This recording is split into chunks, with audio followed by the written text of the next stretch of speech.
សួស្តីអ្នកទាំងអស់គ្នាជួបគ្នាសាជាថ្មីជាមួយនឹង admin ម្ដងទៀតក្នុងការនិទានស្រីរឿងដែលនៃក្បាច់គុណដែលជារដូវកាលទី8ភាគទី1ចំពោះបងប្អូនដែលខ្ជិលរងចាំយូរនៅក្នុង YouTube អ្នកទាំងអស់គ្នាគឺអាចចូលមកក្នុងក្រុម Telegram បានអ្នកទាំងអស់គ្នាហើយការតាមដានស្ដាប់វារៀងលឿនអ្នកទាំងអស់គ្នាវាអត់យូរដូចក្នុង YouTube ទេព្រោះក្នុង YouTube admin ប្រហែលជា2-3ថ្ងៃបានផុសណាហើយណាមួយ admin ធ្វើវីដេអូឥឡូវគឺច្រើនហើយប៉ុន្តែគ្រាន់តែផុសក្នុង YouTube ផុសតាំងតិចទេអ្នកទាំងអស់គ្នាចាំបើអ្នកទាំងអស់គ្នាចង់លឿនគឺចូលមកក្នុងក្រុមប៉ុន្តែត្រូវបង់ម្នាក់$1ក្នុងមួយខែណាប៉ុន្តែបើគ្នាយើងអត់ទាន់មានលុយបង់ទេអ្នកទាំងអស់គ្នាអាចតាមដានស្ដាប់ធម្មតាបានអ្នកទាំងអស់គ្នាគ្រាន់តែយូរតោះឥឡូវនេះយើងមកបន្តសាច់រឿងរបស់យើងបន្តទៀតទៅអ្វីត្បិតតែទិដ្ឋភាពដែលនៅក្នុងកញ្ចក់ថ្មនេះគឺគ្រាន់តែជាជ្រុងមួយនៃសមត្ថភូមិក៏ដោយក៏បេះដូងរបស់លិនតុងនៅតែលោតញាប់គាត់គឺពិតជាមិនអាចបង្ហាញពីទំហំនៃការប្រយុទ្ធបែបនេះបាននោះទេអ្នករាល់គ្នានៅទីនោះគឺសុទ្ធតែមានអំណាចខ្លាំងជាងសូម្បីតែមេបកនៃបកតាបច្ចុប្បន្នរបស់ពួកគេគឺជាយិងស៊ុនស៊ឺក៏ដោយ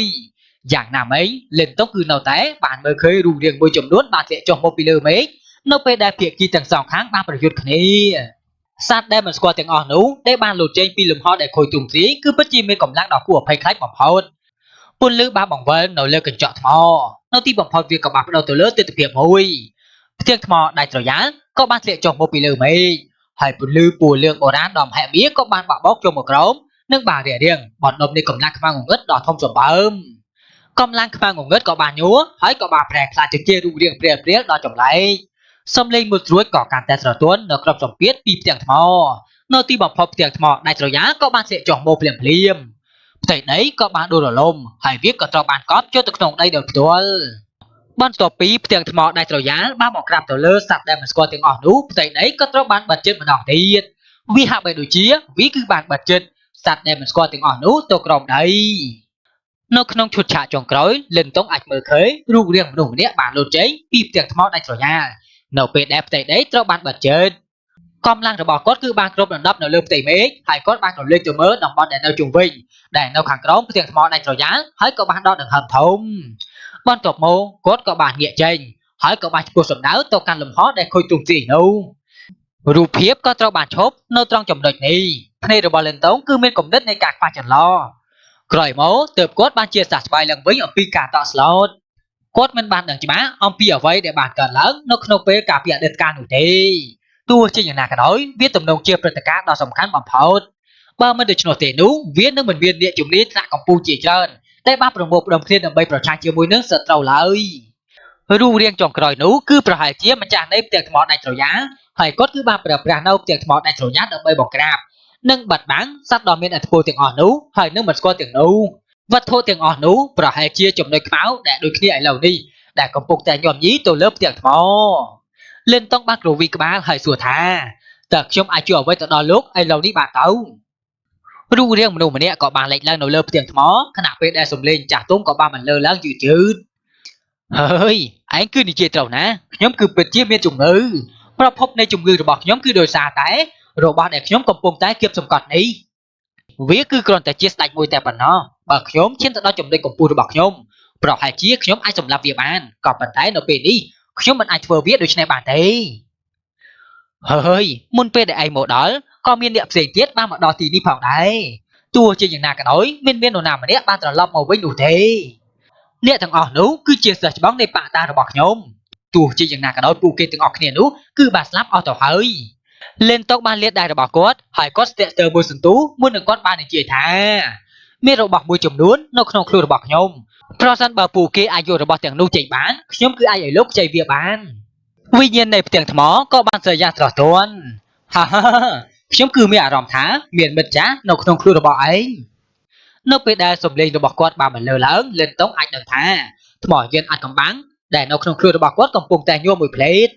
ហើយទោះជាយ៉ាងណាក៏ដោយវាគឺថែមទាំងរងរបួសយ៉ាងធ្ងន់ធ្ងរជាងខ្ញុំទៅទៀតហើយវាទំនងជាមិនមានជាកិច្ចការងាយស្រួលនោះទេសម្រាប់វាដើម្បីក្រោកឡើងនិងជួយសង្គ្រោះលិនតុងមានការភ្ញាក់ផ្អើលបន្ទាប់ពីឮដូច្នេះនេះគឺជាលើកទី1ហើយដែលគាត់បានឮអំពីព័ត៌មានទាក់ទងជាមួយនឹងថ្មយន្តអាចកំបាំងគាត់ក៏បានសួរយ៉ាងប្រញាប់ថាអញ្ចឹងក្នុងករណីនោះតើរាជច្បងដឹងអំពីរបៀបដែលអនុញ្ញាតឲ្យវិញ្ញាណរបស់វាភ្ញាក់ឡើងវិញដែរឬទេហើយវានឹងអាស្រ័យទៅលើជោគវាសនារបស់ឯងហើយផ្ទាំងថ្មមិនបានឆ្លើយតបដោយផ្ទាល់ទៅនឹងសំណួររបស់លិនតុងនោះទេផ្ទុយទៅវិញ គាត់គឺបានផ្ដល់នៅចម្លើយមួយដែលធ្វើឲ្យមនុស្សម្នាក់មានអារម្មណ៍ថាជឿក្បាលលេនតុងក៏បានសួរថាមាននិមិត្តសញ្ញាដូនតាលេបត្របាក់នៅក្នុងខ្លួនរបស់ខ្ញុំតើវាអាចជួយលោកឲ្យដកចេញនៅរបស់ទាំងអស់នោះចេញបានដែរឬទេផ្ទាំងថ្មក៏បាននិយាយថាកម្លាំងនៃនិមិត្តសញ្ញាដូនតាតែមួយគឺមិនគ្រប់គ្រាន់នោះទេបើខ្ញុំចង់សម្លាប់ស្ដេចខ្ញុំនឹងត្រូវការកម្លាំងនៃនិមិត្តសញ្ញាដូនតាចំនួន2យ៉ាងហោចណាស់លេនតុងបានសើយ៉ាងជូរចត់បន្ទាប់ពីឮដូច្នេះតើនេះគឺជារឿងដែលមិនសមហេតុសមផលអ្វីទៅស្ដេចតែមួយគឺពិតជាត្រូវការកម្លាំងនៃនិមិត្តសញ្ញាដូនតាចំនួន2ដើម្បីសម្លាប់វាមានទេនិមិត្តសញ្ញាដូនតាគឺមានតែ8តែប៉ុណ្ណោះនៅលើពិភពលោកនេះហើយអញ្ចឹងក្នុងករណីនោះតើមានអ្វីដែលខ្ញុំអាចជួយទៅដល់លោកបានទៅលេនតុងមានអារម្មណ៍អស់សង្ឃឹមបន្តិចអាចកំបាំងទាំងអស់នោះដែលមានមោទនអាចកំបាំងទាំងនោះដែលគាត់មានមោទនភាពហាក់ដូចជាគ្មានប្រយោជន៍ទាំងស្រុងនៅចំពោះមុខផ្ទាំងថ្មនេះការដកដង្ហើមធំមួយក៏ត្រូវបានបន្លឺឡើងចេញពីក្នុងផ្ទាំងថ្មហើយខ្ញុំគឺបានប្រគល់គម្ពីរដាច់ស្រយាលទៅដល់អ្នកដែលបានមកដល់ទីនេះលក្ខខណ្ឌគឺថាពួកគេត្រូវតែនាំយកមកវិញនៅនិមិត្តសញ្ញាដូនតាចំនួន2មកជាថ្នូរជាមួយនឹងការជួយខ្ញុំឲ្យដកចេញនៅរបស់ទាំងអស់នេះតែជាអកុសលអីគ្មាននរណាម្នាក់ក្នុងចំណោមពួកគេធ្វើត្រឡប់មកវិញទាល់តែសោះហើយវាគឺមិនងាយស្រួលនោះទេក្នុងការស្វែងរកនិមិត្តសញ្ញាដូនតានោះលឿនតុងបានងក់ក្បាលពិភពលោកទាំងមូលនេះគឺពិតជាធំធេងណាស់ហើយមានតែនិមិត្តសញ្ញាដូនតាចំនួន8តែប៉ុណ្ណោះលើពីនេះទៅទៀតពួកគេមួយចំនួនគឺថែមទាំងមានម្ចាស់ទៀតផងហើយបុគ្គលទាំងអស់នេះគឺសុទ្ធតែជាអ្នកជំនាញដ៏មានឥទ្ធិពលបំផុតដូច្នេះហើយវាមិនមែនជាការសម្រេចចិត្តដ៏ឆ្លៀសវៃនោះទេក្នុងការចោទយកនិមិត្តសញ្ញាដូនតារបស់ពួកគេនោះទេហើយបច្ចុប្បន្ននេះឯងគឺមិនអាចជួយអ្វីដល់ខ្ញុំបាននោះទេឯងគឺបានត្រឹមតែមើលឃើញថាខ្ញុំគឺមានជំងឺក៏ប៉ុន្តែឯងគឺមិនអាចព្យាបាលខ្ញុំបានសំឡេងក្រហមចេញពីផ្ទាំងថ្មក៏បានធ្វើឲ្យលិនតុងរងការវាយប្រហារហើយគាត់គ្រាន់តែសើយ៉ាងជូរចត់ហើយងក់ក្បាលទោះជាយ៉ាងណាក៏ដោយខ្ញុំក៏អាចចូលរួមក្នុងប្រតិបត្តិការជាមួយនឹងឯងដែរលក្ខខណ្ឌនៃកិច្ចព្រមព្រៀងគឺដូចគ្នាទៅនឹងសិស្សច្បាស់របស់ឯងផងដែរខ្ញុំនឹងប្រកល់គម្ពីរដាច់ស្រយាលទៅដល់ឯងជាធ្នូឯងនឹងនាំយកនិមិត្តសញ្ញាដូនតាចំនួន2ត្រឡប់មកវិញនាពេលអនាគតដើម្បីជួយខ្ញុំឲ្យលុបបំបាត់នៅរបស់ទាំងនេះលេនតុងបានគិតមួយភ្លេតហើយក៏បានសួរថាតើខ្ញុំមានពេលប៉ុន្មានទៅផ្ទាំងថ្មក៏បាននិយាយយឺតៗថាវាគឺតែជាង3ឆ្នាំសំណឹកអំពីសត្វនោះគឺកាន់តែមានធម៌ពលហើយខ្ញុំគឺមានការពិបាកក្នុងការទប់ស្កាត់វាប្រសិនបើវាត្រូវបានអនុញ្ញាតឲ្យកិច្ចខ្លួនចេញបាននោះហើយហែកចេញពីលំហដែលខុសប្រក្រតីមួយនេះពិភពលោកទាំងមូលនឹងប្រឈមមុខជាមួយនឹងក្រុមហ៊ុនត្រៃដែលគ្មាននរណាម្នាក់អាចកិច្ចផុតបានលើពីនេះទៅទៀតនៅពេលដែលវារត់កិច្ចខ្លួនបានបាក់នៅក្នុងពិភពលោកដែលនៅខាងក្រៅនឹងខ្លាចទៅជាអ្នកទី1ដែលត្រូវបានបំផ្លាញទាំងស្រុងភ្នែករបស់លិនតុងក៏បានបង្រួមភ្លាមទឹកមុខរបស់គាត់ក៏បានប្រែក្លាយទៅជាធ្ងន់ធ្ងរបន្តិចម្ដងមួយសន្ទុះក្រោយមកគាត់ក៏បានងក់ក្បាលយ៉ាងលឿនហើយក៏បាននិយាយដោយសំឡេងដ៏ជ្រាលជ្រៅថារៀនច្បងសូមទុកចិត្តចោះថាខ្ញុំនឹងព្យាយាមឲ្យអស់ពីសមត្ថភាពហេបើឯងបរាជ័យដែរនោះ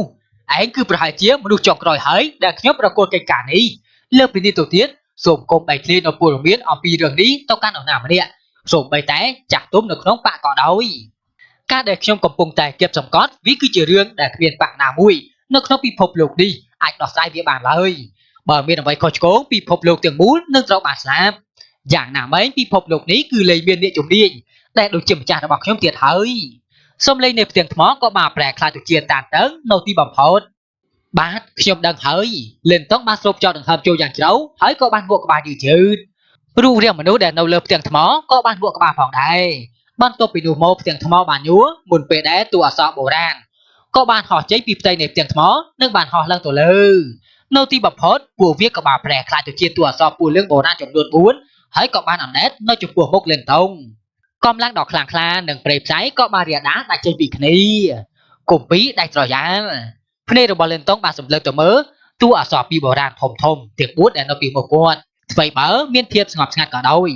ក៏គាត់គឺបានញួរដោយការរំភើបដោយអចេតនាគម្ពីរដាច់ស្រយាលគឺបានបង្កើតឡើងដោយខ្ញុំផ្ទាល់តាំងពីយូរយារណាស់មកហើយ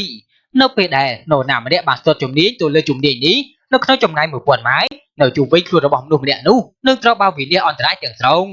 កម្លាំងជីវិតក្នុងចម្ងាយរាប់ពាន់ម៉ាយនឹងប្រមូលផ្ដុំគ្នាទៅលើរាងកាយតែមួយហើយធម្មពលរបស់វានឹងគ្រប់គ្រាន់ដើម្បីហែកមេឃសំឡេងពីបុរាណមួយក៏បានបន្លឺឡើងចេញពីរូបរាងដែលបានញួរនៅលើផ្ទាំងថ្មដោយមិនដឹងខ្លួនសំឡេងនោះគឺមានដាននៃការពេញចិត្តច្បាស់ណាស់វិញ្ញាណនៃផ្ទាំងថ្មនេះគឺពិតជាពេញចិត្តជាមួយនឹងសិល្បៈក្បាច់គុនដែលគាត់បានបង្កើតឡើង លើពីនេះទៅទៀតវាហាក់បីដូចជាឯងគឺបានស្ទាត់ជំនាញទៅលើសិល្បៈក្បាច់គុនដែលបានបន្សល់ទុកដោយអធិរាជដាច់ស្រយាលវាអាចគ្រាន់តែជាប្រលឹងនៃសិល្បៈក្បាច់គុនទោះជាយ៉ាងណាក៏ដោយបន្ទាប់ពីឯងបានស្ទាត់ជំនាញទៅលើគម្ពីរដាច់ស្រយាលដោយជោគជ័យដោយសារតែវិធីដែលពួកគេបានបំពេញឲ្យគ្នាទៅវិញទៅមកភាពខ្លាំងនៃសិល្បៈក្បាច់គុននោះនឹងកើតឡើងទ្វេដងនៅពេលដែលបានលើពាក្យទាំងនេះហើយលិនតុងក៏បានស្រឡាំងកាំងបន្តិចមិនយូរប៉ុន្មានភាពរីករាយនិងការភ្ញាក់ផ្អើលក៏បានលេចឡើងនៅក្នុងភ្នែករបស់គាត់រង្វាន់នេះគឺលើសពីការរំពឹងទុករបស់គាត់ឆ្ងាយណាស់វាគឺបានលេចចេញនៅអ្វីដែលគេហៅថាអធិរាជដាច់ស្រយាលដែលមានទំនាក់ទំនងមិនធម្មតាជាមួយនឹងវិញ្ញាណនៃផ្ទះថ្មនេះលិនតុងបានងើបមុខរបស់គាត់ឡើងហើយសម្លឹងទៅមើលតួអក្សរពីរបុរាណដែលនៅជុំវិញខ្លួនរបស់គាត់អាចដឹងពីព័ត៌មានសម្ងាត់ដ៏អស្ចារ្យដែលមាននៅក្នុងតួអក្សរនោះសិល្បៈក្បាច់គុនបែបនេះគឺបានវាដៃប្រលើងសិល្បៈក្បាច់គុនវាប្រកាសជានឹងឈានទៅដល់កម្រិតនៃសិល្បៈក្បាច់គុនឋានសួគ៌អញ្ចឹងនៅពីលើប្រលឹងសិល្បៈក្បាច់គុនគឺមានសិល្បៈក្បាច់គុនឋានសួគ៌ហើយនៅពីលើសិល្បៈក្បាច់គុនឋានសួគ៌គឺវាមានមួយទៀតណាប៉ុន្តែអត់មានអត់ទាន់ច្បាស់ទេអ្នកនរគ្នាចាំមើលដល់ហ្នឹងគឺអត់មាននឹងបញ្ជាក់អ្វីដែលគេហៅថាសិល្បៈក្បាច់គុនឋានសួគ៌គឺអាចគ្រប់គ្រងធម្មពលនៅលើដីជាឧទាហរណ៍គម្ពីរដាច់ស្រយាលគឺអាចនាំមកនូវភាពវិនិច្ឆ័យអន្តរាយទៅដល់ទឹកដីហើយទាញយកមកវិញនូវអំណាចនៃជីវិតវាប្រហែលជាមិនអាចវាស់វែងបាននោះទេជាមួយនឹងវានៅក្នុងដៃមនុស្សម្នាក់នឹងអាចទទួលបាននូវជ័យជំនះសូម្បីតែប្រឆាំងជាមួយនឹងគូប្រជែងដែលខ្លាំងជាងប្រសិនបើសិល្បៈក្បាច់គុនបែបនេះត្រូវបានដាក់នៅក្នុងចំណោមនៃបកកម្ពុជានៅក្នុងតំបន់សៀនភាគខាងកើតនោះវានឹងត្រូវបានគេចាត់ទុកថាគឺជាសិល្បៈក្បាច់គុនដែលអាចបង្ក្រាបគ្រប់បកកម្ពុជាទាំងអស់បើយោងទៅតាមការវិតម្លៃរបស់លិនតុងនៅក្នុងចំណោមសិល្បៈក្បាច់គុនជាច្រើនរបស់គាត់មានតែជំនាញផ្លាស់ប្ដូរនាគសួរពណ៌បៃតងដែលគាត់ទទួលបានពីឈិនជឺតែប៉ុណ្ណោះតែបានឈានទៅដល់កម្រិតនៃសិល្បៈក្បាច់គុនឋានសួគ៌ជាការពិតណាប្រសិនបើគាត់អាចធ្វើជាម្ចាស់នៃគម្ពីរដាច់ស្រយាលបានដោយជោគជ័យនោះវានឹងបន្ថែមទៅលើចំនួននៃសិល្បៈក្បាច់គុនឋានសួគ៌ដែលគាត់មានអញ្ចឹងបើលិនតុងអាចគ្រប់គ្រងទៅលើគម្ពីរដាច់ស្រយាលបានមួយទៀតគឺមានពីរហើយសិល្បៈក្បាច់គុនឋានសួគ៌ណាតាមសេចក្តីរាយការណ៍មានសិល្បៈក្បាច់គុនមួយប្រភេទដែលខ្លាំងជាងសិល្បៈក្បាច់គុនឋានសួគ៌ទៅទៀតសិល្បៈក្បាច់គុនបែបនេះគឺពិតជាមានអំណាចឆ្លងកាត់ការបំផ្លិចបំផ្លាញទឹកដីសូម្បីតែអ្នកជំនាញដែលមិនធម្មតាមួយចំនួនហើយនឹងបកកម្ពុជាក៏មិនអាចមានសិល្បៈក្បាច់គុនបែបនេះនៅក្នុងដៃរបស់ពួកគេដែរវិញ្ញាណនៃផ្ទាំងថ្មក៏បានពន្យល់យ៉ាងច្បាស់លាស់ថាខ្លឹមសារពិតនៃគម្ពីរដាច់ស្រយាលវាគឺមាននៅក្នុងពាក្យដាច់ស្រយាលរបស់កំភើញកាលពីមុនដែលឯងធ្លាប់បានបង្ហាញវាគឺបានបង្ហាញថាឯងគឺមានការយល់ដឹងយ៉ាងស៊ីជម្រៅអំពីភាពដាច់ស្រយាលភាពដាច់ស្រយាលអាចជាទីស្ងៀមស្ងាត់ក៏ប៉ុន្តែវាមិនដកយកជីវិតសត្វលោកទាំងអស់ចេញពីកម្លាំងជីវិតរបស់ពួកវានោះទេក្នុងវដ្តដាក់នៃជីវិតរបស់សត្វគឺមានជីវិតទាំងអស់សេចក្តីវិនាសគឺគ្រាន់តែប្រមូលផ្ដុំនៅកម្លាំងរបស់ពួកគេរហូតដល់រដូវផ្ការីកពេញទឹកដីចឹងអ្នកទាំងអស់គ្នាចំពោះកម្លាំងដាច់ស្រយាលនេះគឺ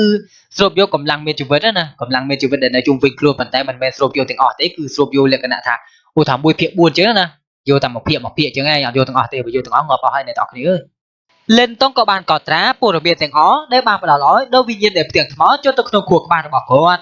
់មួយសន្ទុះក្រោយមកគាត់ក៏បាននិយាយយ៉ាងស្រទន់ថាអរគុណណាស់រៀនច្បងសម្រាប់ការណែនាំរបស់លោកវិញ្ញាណនៃផ្ទាំងថ្មក៏បានឆ្លើយតបថាហើយខ្ញុំឃើញថាឯងគឺបានយល់គោលការណ៍ទាំងអស់នេះរួចទៅហើយវាគឺពិតជាមិនអាចចាត់ទុកថាជាការណែនាំនោះទេភាពប៉ិនប្រសប់របស់ឯងនៃគម្ពីរដាច់ស្រយាលនាពេលអនាគតនឹងនៅតែអាស្រ័យទៅលើសមត្ថភាពរបស់ឯងផ្ទាល់បាទយល់ហើយលិនតុកក៏បានអនក្បាលដោយការគោរពទៅកាន់វិញ្ញាណនៃផ្ទាំងថ្មគាត់បានអង្គុយចុះហើយក៏បានស្រូបចោលដង្ហើមចូលយ៉ាងជ្រៅនៅពេលដែលគាត់បានទប់អារម្មណ៍រំភើបនៅក្នុងចិត្តក្រោយមកទឹកមុខរបស់គាត់ក៏បានស្ងប់ស្ងាត់បន្តិចម្ដងនៅពេលដែលលិនតុងបានផ្ដោតអារម្មណ៍តួអក្សរពីរបុរាណដ៏ធំសម្បើមដែលកំពុងតែហោះហើរនៅជុំវិញខ្លួនរបស់គាត់ក៏បានលោតឆ្ពោះទៅកាន់ក្បាលរបស់លិនតុងនៅពេលដែលតួអក្សរទាំងអស់នេះមានទំនាក់ទំនងជាមួយនឹងក្បាលរបស់គាត់ពួកវាក៏បានឆ្លងកាត់លលាក្បាលរបស់គាត់ដោយផ្ទាល់នៅពេលដែលតួអក្សរពីរបុរាណបានចូលទៅក្នុងគំនិតរបស់គាត់រាងកាយរបស់លិនតុងក៏បានចាប់ផ្ដើមយល់យ៉ាងខ្លាំងគាត់អាចមានអារម្មណ៍ថាបណ្ដាញនៃព័ត៌មានពីបុរាណនិងសម្ងាត់ដែលបានសាយភាយពាសពេញនៅក្នុងចិត្តរបស់គាត់សូម្បីតែជាមួយនឹងកម្លាំងបច្ចុប្បន្នរបស់គាត់ក៏ដោយក៏ព័ត៌មានដែលគ្មានព្រំដែននោះគឺបានធ្វើឲ្យគាត់ឈឺក្បាលវាគឺពិតជាឈឺចាប់ខ្លាំងណាស់ដែលមើលទៅមុខរបស់គាត់គឺបានបង្ហាញពីការឈឺចាប់សំឡេងធ្ងរដ៏ស្រទន់ដែលពោពេញទៅដោយការឈឺចាប់ក៏បានបន្លឺឡើងចេញពីបំពង់ករបស់លិនតុងមួយសន្ទុះក្រោយមកគាត់បានខំថ្មីរបស់គាត់ដោយបានបង្ខំចិត្តចំពោះការឈឺចាប់ដ៏ខ្លាំងនេះគាត់បានផ្ដោតអារម្មណ៍ទាំងស្រុងទៅលើការស្រូបយកព័ត៌មានដ៏ធំសម្បើមហើយនឹងសម្ងាត់នៅក្នុងគំនិតរបស់គាត់ បើទោះបីជាគាត់ទទួលបាននូវសិល្បៈក្បាច់គុនដ៏មានអានុភាពនៅក្នុងគម្ពីរដាច់ស្រយាលក៏ដោយក៏វាមិនងាយស្រួលនោះទេក្នុងការធ្វើជាម្ចាស់របស់វាឡើយទោះជាយ៉ាងណាក៏ដោយលិនតងមិនមានការភ័យខ្លាចបន្តិចឡើយគាត់បានឆ្លងកាត់ដំណាក់កាលដ៏លំបាកបំផុតតើធ្វើដូចម្ដេចទើបគាត់អាចបោះបង់របស់ដែលមាននៅក្នុងដៃរបស់គាត់រួចទៅហើយទៅលិនតងបានអង្គុយយ៉ាងស្ងប់ស្ងាត់នៅក្នុងវិមានដ៏ស្ងប់ស្ងាត់ដែលពោពេញទៅដោយភាពងងឹតពេលវេលាបានកន្លងផុតទៅហើយពន្លឺពណ៌លឿងបុរាណក៏បានភ្លឺចេញពីក្នុងខ្លួនរបស់គាត់កាន់តែខ្លាំងឡើងនៅក្នុងពន្លឺនៃពន្លឺនោះថ្មដែលគាត់បានអង្គុយនៅពីលើនោះក៏បានបែកខ្ទេចខ្ទាំយ៉ាងស្ងប់ស្ងាត់នៅលើកំពូលនៃផ្ទាំងថ្មវិញ្ញាណនៃផ្ទាំងថ្មបានសង្កេតរាល់សកម្មភាពណាមួយរបស់លិនតងបន្ទាប់ពីមានរយៈពេលដ៏វែងវិញ្ញាណនៃផ្ទាំងថ្មក៏បាននិយាយជាសំឡេងដ៏ជ្រាលជ្រៅនិងបុរាណថាហើយខ្ញុំសង្ឃឹមថានឹងមិនមានរឿងអាក្រក់កើតឡើងចំពោះអ្នកដែលបានជ្រើសរើសលើកនេះនោះទេវាគឺនៅសល់ពេលវេលាមិនច្រើនឡើយនៅពេលដែលវិញ្ញាណនៃផ្ទាំងថ្មបានបញ្ចប់ពាក្យសម្ដីរបស់គាត់ខ្សែបន្ទាត់ពណ៌ខ្មៅនៅលើផ្ទាំងថ្មក៏បានចាប់ដើមរស់រវើកដោយមិនដឹងខ្លួនសំលេងសើចចំអកក៏ត្រូវបានបន្លឺឡើងចេញពីពួកវាហេផ្ទាំងថ្មដាច់ស្រយាលឯងគឺនៅតែមិនបោះបង់បន្ទាប់ពីជាច្រើនឆ្នាំកន្លងមកនេះជាថ្មីម្ដងទៀតឯងគឺកំពុងតែដាក់ក្តីសង្ឃឹមរបស់ឯងទៅលើក្មេងប្រុសម្នាក់នេះឥឡូវនេះមែនទេនេះគឺជាលើកទី1ហើយដែលអង្គភាពដែលមិនស្គាល់នេះបាននិយាយសំឡេងរបស់វាគឺពោពេញទៅដោយភាពអាក្រក់និងភាពត្រជាក់ដែលមិនអាចពិពណ៌នាបានអង្គភាពនេះគឺប្រៀបដូចជាបិសាចដែលមកពីទឹកដីនៃអំពើអាក្រក់គ្មានទីបញ្ចប់ហេកុំអសប្បាយចិត្តលឿនពេកគាត់គឺមាននិមិត្តសញ្ញាដូនតាលេបត្របាក់ហេតុដូច្នេះហើយគាត់គឺមានឱកាសខ្ពស់បំផុតក្នុងការទទួលបាននូវនិមិត្តសញ្ញាដូនតាជាច្រើនដរាបណាគាត់អាចនាំយកមកវិញនូវនិមិត្តសញ្ញាដូនតាចំនួន2ខ្ញុំនឹងអាចលុបបំបាត់ពួកឯងទាំងស្រុងបានហេតើឯងគិតថាអ្នកគ្រប់គ្នាគឺដូចជាម្ចាស់របស់ឯងមែនទេទោះជាយ៉ាងណាក៏ដោយសូម្បីតែនរណាម្នាក់ដែលមានអំណាចដូចជាម្ចាស់របស់ឯងក៏ត្រូវបានបរាជ័យនៅទីបំផុតដែរតើអ្នកណាអាចបញ្ឈប់ពួកយើងនៅលើโลกនេះបានទៅហេយើងនឹងរងចាំមើលសំឡេងពីបុរាណរបស់ផ្ទាំងថ្មមិនមានការប្រែប្រួលទាល់តែសោះសូម្បីតែនៅពេលដែលបានឮពាក្យទាំងនេះក៏ដោយវិញ្ញាណនៃផ្ទាំងថ្មគ្រាន់តែញញឹមជាថ្មីម្ដងទៀតពន្លឺនៅលើផ្ទាំងថ្មក៏បានភ្លឺឡើងនិងបានរារាំងខ្សែស្រឡាយពណ៌ខ្មៅដែលបានរីកដដែលចូលទៅក្នុងដីវិញបន្ទាប់ពីខ្សែបន្ទាត់ពណ៌ខ្មៅនោះត្រូវបានគេសម្កត់វិញ្ញាណនៃផ្ទាំងថ្មក៏បានមើលទៅកាន់យុវជនដែលគ្មានសកម្មភាពរោងពេជ្រនោះពន្លឺមួយស្រាប់តែបានបាញ់ទៅលើខ្លួនរបស់លិនតងបន្ទាប់ពីនោះមកដាននៃពន្លឺពណ៌លឿងបុរាណក៏បានជ្រាបចូលទៅក្នុងខ្លួនរបស់លិនតងនៅក្នុងពន្លឺពណ៌លឿងពីបុរាណផ្ទៃនៃរាងកាយរបស់លិនតងក៏បានចាប់ផ្ដើមហុំព័ទ្ធទៅដោយភាពស្ងប់ស្ងាត់ដោយបានគ្របដណ្ដប់នៅក្នុងភាពស្រពេចស្រពិលនៃភាពវិន័យអន្តរាយការជឿចាប់នៅលើមុខរបស់លិនតងក៏បានចាប់ផ្ដើមថយចុះនៅទីបំផុតការជឿចាប់នៅលើមុខរបស់គាត់ក៏បានបាត់ទៅវិញទាំងស្រុងលិនតងនេះគឺជាអ្វីដែលខ្ញុំអាចជួយដល់ឯងបានខ្ញុំសង្ឃឹមថាឯងនឹងអាចបញ្ចប់ប្រតិបត្តិការរវាងពួកយើងបានបើមិនដូច្នោះទេនោះភាវៈរស់ទាំងអស់នៃពិភពលោកនេះនឹងត្រូវស្លាប់ពេលវេលាបានបន្តដោយស្ងៀមស្ងាត់ត្រឹមតែមួយប្រព្រឹត្តភ្នែកកន្លះខែទៀតក៏បានកន្លងផុតទៅជាងកន្លះខែមកនេះបាក់តាវគឺមានការចលាចលយ៉ាងខ្លាំងប្រភពនៃការចលាចលទាំងអស់នេះជាការពិតណាគឺដោយសារតែស្ថានភាពដ៏ចម្លែកដែលនៅពីមុខផ្ទាំងថ្មដាច់ស្រយាលរូបរាងវ័យក្មេងដែលគ្រប់គ្នាគិតថាមិនបានបរាជ័យនោះកំពុងតែត្រូវបានហុំព័ទ្ធយ៉ាងតឹងណែនទៅក្នុងពន្លឺដែលបានបញ្ចេញដោយផ្ទាំងថ្មដាច់ស្រយាលកម្លាំងដ៏គួរឲ្យភ័យខ្លាចនិងខ្លាំងក្លាមួយត្រូវបានផ្ដល់ឲ្យដោយវាដែលធ្វើឲ្យសូម្បីតែប្រធានសាលដែលដូចជាឆាន់ចិនក៏មិនអាចចូលទៅក្បែរបានដែរជាមួយនឹងការបន្ថែមរយៈពេលកន្លះខែនេះលិនតុងគឺបានចំណាយពេលសរុបចំនួន2ខែដើម្បីអង្គុយនៅពីមុខផ្ទាំងថ្មដាច់ស្រយាលក្នុងរយៈពេល2ខែនេះផ្សារដាច់ស្រយាលគឺបានប្រែក្លាយទៅជាកន្លែងរស់រវើកបំផុតនៅក្នុងបាក់តាវអ្នកដឹកនាំនៃសារទាំង4មិនមែនជាមនុស្សតែម្នាក់នោះទេដែលបានរងចាំនៅទីនេះសូម្បីតែចាស់ទុំមួយចំនួនដែលស្ថិតនៅក្នុងភាពឯកោក៏បានបង្ហាញខ្លួនហើយរងចាំនៅទីនេះផងដែរវាគឺបានបង្ហាញពីសារៈសំខាន់នៃព្រឹត្តិការណ៍នេះនៅតំបន់ជាក់លាក់មួយនៃផ្ទៃមេឃជាងហៅប៉ាងតងនិងមនុស្ស2នាក់ផ្សេងទៀតដែលពីមុនមិនបានយល់ឃើញដោយជោគជ័យនៅកំពីដាច់ស្រយាលក៏បានភ្ញាក់ឡើងគ្រប់ពេលវេលាពួកគេគឺបានចូលយាមនៅតំបន់នេះខណៈពេលដែលពួកគេកំពុងតែសម្លឹកទៅមើលរូបរាងស្គមស្គៀងនៅពីមុខផ្ទាំងថ្មជាមួយនឹងរូបរាងដ៏ស្មុគស្មាញនៅលើមុខរបស់ពួកគេគ្មាននរណាម្នាក់ជឿថាលិនតងដែលបានចូលរួមនៅក្នុងសារដាច់ស្រយាលក្នុងរយៈពេលតិចបំផុតនោះនឹងក្លាយទៅជាមនុស្សដំបូងគេនៅក្នុងរយៈពេល100ឆ្នាំអាចយល់ឃើញដោយជោគជ័យនៅគម្ពីរដាច់ស្រយាលបាននោះទេមនុស្សមួយចំនួនអាចចាត់ទុកថាសមិទ្ធផលថ្មីៗរបស់លិនតងថាជាស្នាដៃដ៏តូចតាច ទោះជាយ៉ាងណាក៏ដោយបន្ទាប់ពីកើតហេតុលើកនេះមិនមាននរណាម្នាក់ហ៊ាននិយាយអ្វីទៀតនោះទេវាគឺមានរយៈពេល100ឆ្នាំហើយចាប់តាំងពីទេពកោសល្យនៃបាក់តៅអាចយល់ឃើញដោយជោគជ័យនៅគម្ពីរដាច់ស្រយាលនៅទីបំផុតកំណត់ត្រានេះគឺត្រូវបានបំបែកម្ដងទៀតហើយអ្នកដែលបានបំបែកកំណត់ត្រានេះគឺជាសិស្សវ័យក្មេងដែលទើបតែនឹងបានចូលរួមជាមួយនឹងបាក់តៅតែជាង1ឆ្នាំអូខេអ្នកទាំងអស់គ្នាសាច់រឿងរបស់យើងអេបនេះសូមបញ្ចប់ត្រឹមហ្នឹងសិនហើយយើងនឹងជួបគ្នានៅភាគបន្ទាប់ទៀតហើយភាគក្រោយគឺលិនតងចេញមកវិញហើយអ្នកទាំងអស់គ្នាហើយថ្ងៃហ្នឹងគឺធ្វើបដើភ្លៀងបដើអ្នកទាំងអស់គ្នាអើយវេទនាដល់កធ្វើបដើភ្លៀងឈប់វិញធ្វើទៀតអូដល់កថ្ងៃនេះភ្លៀងបដិបដាក់ដល់កអរគុណអ្នកទាំងអស់គ្នាចំពោះការតាមដានរហូតដល់ចប់ជូនពរសំណាងល្អសុខភាពល្អបាយបាយ